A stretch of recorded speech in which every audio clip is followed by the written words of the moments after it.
Happy Friday. Meteorologist Erica Lopez here in the Weather Center tracking activity for the next the next 24 hours. As a matter of fact, we're going to have lots of changes going on. So I should have my weather graphics up here right now. Not quite sure what's going on. Let me just make sure I'm on the correct system. So letting our directors back there know that I'm on max 1.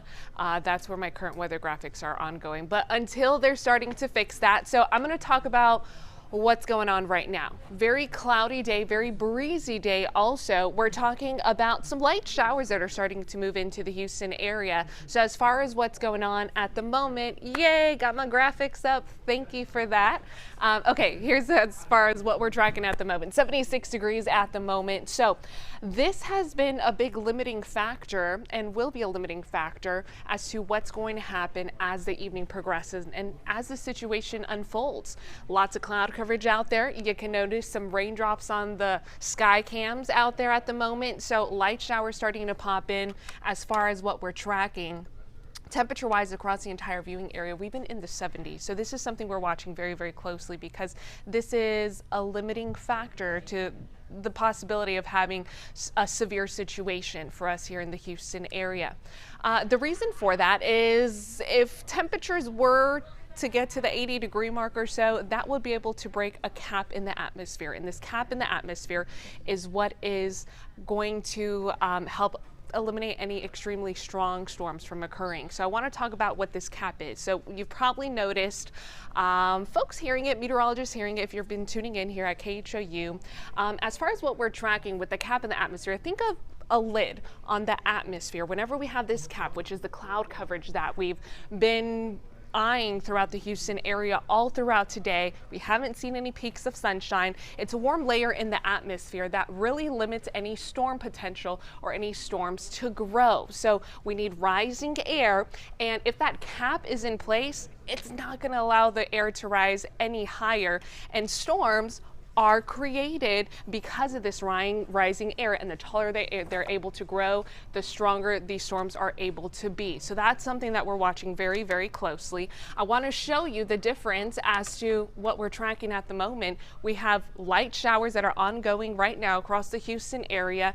Notice starting to see some light showers for the downtown region, so your evening commute may be a little bit slippery, but where we're starting to see that cap break is actually just northwest of us. So zooming out to show you what's going on, I've noticed this line starting to develop across the hill country at the moment. I'm going to put a time lapse of the last 3 hours and put this on loop because you can notice some thunderstorms starting to pop up. This is out in the hill country, so very well northwest of us, but this line is what we'll be monitoring as it continues to develop and push eastward, associated with the next front and trough low pressure that will be pushing east. So as long as we have a line of showers and storms out there, that will be something that we'll be tracking as it continues to push into our area.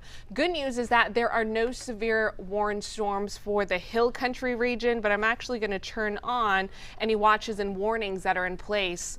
And the reason why we're watching this very, very closely is because there's a tornado watch that is just north of the Houston area. So if you have any loved ones in Waco, in the Dallas area, good chunk of Oklahoma, we're talking even Arkansas, and looks like a good chunk of northern Texas at the moment. Not only just the yellow polygon, that's a tornado watch, but flash flooding is going to be a huge issue north of us. Houston, you notice, we are not officially under a watch at the moment. This could change as this line does continue to push closer to us. But the good news is that the greatest tornado threat is north of us, and the greatest severe weather threat is north of us. But that does not mean that we will not have any strong to possibly severe storms this evening. It's going to be a situation that you really just have to stay up to date. Make sure you have a way to get alerts tonight as this line does push closer to our area. Make sure you have the KHOU app on your phone. That is a huge resource. We have a new app also. If you have not downloaded it, you can turn on the notifications. You get weather notifications right to your phone if there's any severe thunderstorm warnings or tornado warnings that may be issued in your neighborhood as the night progresses. Okay, let's talk about what's ongoing right now. So this is the big picture.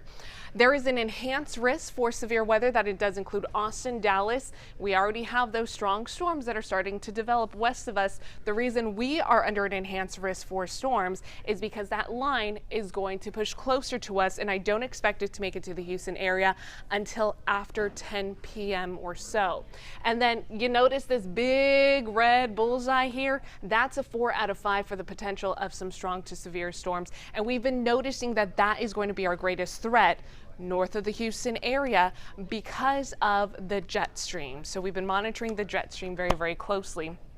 As I zoom out as far as what the jet stream is doing, this is midnight, so late at night as that line continues to push east, this is where the jet stream splits. Wherever we have a split in the jet stream, that causes the greatest divergence. Greatest divergence helps bring in some more lift in the atmosphere, and again, we need the air to rise. This creates lift in the atmosphere in order for the storms to initiate and to grow and to potentially become severe. So that's why that bullseye is north of the Houston area. This is what we've been monitoring for the threat of some strong to severe storms and possibly tornadic storms. We can't rule out the possibility of some long-lived tornadoes in these spots. So at the moment, what we're tracking right now is just lots of heavy, messy rain. These storms are going to be ongoing. Haven't quite made it to the Dallas area at the moment, but you can notice a tornado warning already in effect. Looks like just north and west of the Fort Worth area, also including a severe thunderstorm warning. And this is just the start of the evening. So what we're tracking at the moment, light rain for the Houston area. And as this situation gets closer to us, we're going to continue to give you guys updates. But I do want to update you on what's going to happen behind this front, because this front, the timing of it moving through the Houston area will be late tonight, likely as you're sleeping. But notice what's right behind it. By the time we get to Saturday, tomorrow, lots of sunshine tomorrow. It will be windy and it will be much colder by tomorrow. Highs only in the 50s. Keep in mind, this is a cold front pushing through, and that's also for Sunday morning going to allow us to wake up to temperatures in the 30s. So we're back to chilly weather right after the system moves. But let's walk you through the timeline as far as what we can expect.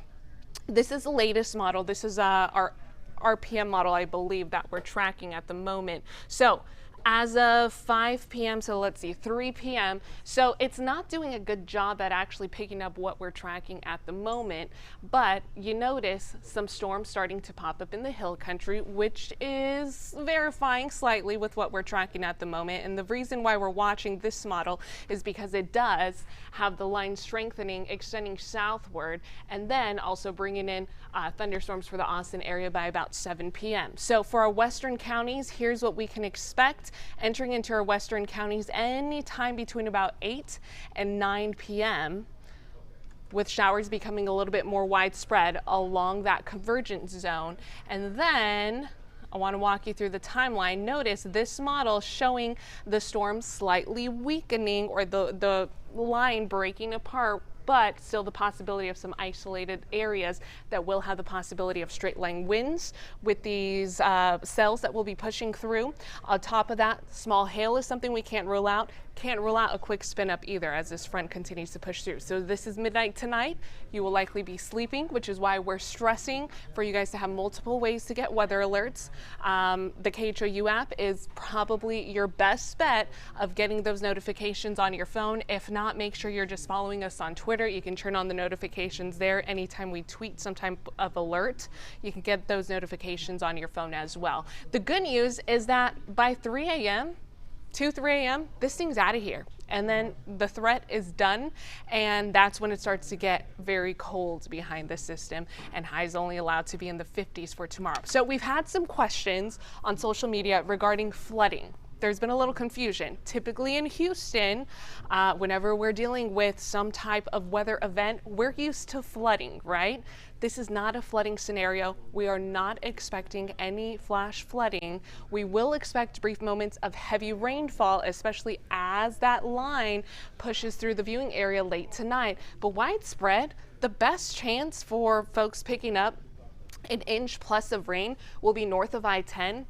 Models have actually been lessening our rainfall forecast numbers to widespread anywhere from 1/10 of an inch to 1/2 an inch. So these are not impressive numbers to give us any type of flooding situation.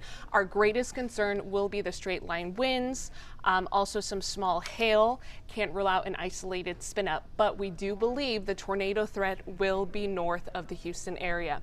Quick look at your 7-day forecast. Once we get through a messy night tonight, it gets cold for the weekend. Sunshine pops out, and then we gradually go back to more seasonable temperatures and even spring-like temperatures, back to near 80 degrees on Wednesday. A south wind is back. That means more moisture moving into the area with scattered showers in the forecast. So I will have your latest full forecast coming up on the 411 at 4 o'clock on KHOU channel 11. Make sure to tune in. And also, we're going to be here all night. I'm joining David Paul tonight, so I'll be doing a lot of digital updates, walking you through if any changes do come in the latest model runs that we'll be watching throughout this evening, and also letting you know if there's any watches or warnings that are issued within our viewing area. So make sure to stay tuned, stay weather aware, and we'll chat with you guys soon.